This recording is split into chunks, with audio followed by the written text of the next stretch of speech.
Men ancha yil oldin shu 20 yoshimda 39 yoshli ayolga uylandim. Ha, hozir moda-ku. Lekin xotinimni 20 yoshli qizi bor. Qizini yeri yo'q ekan. O'sha paytlar dadam ayni qirchillama 43 yoshida. Haligi qizga uylandi. Dadangiz.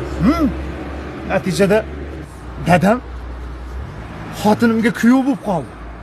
Boshqa tarafdan xotinimning qizi menga o'gay ona bo'lib qoldi. Aka, hash-pash deguncha 3 oy ichida tars etib bitta o'g'il tug'di.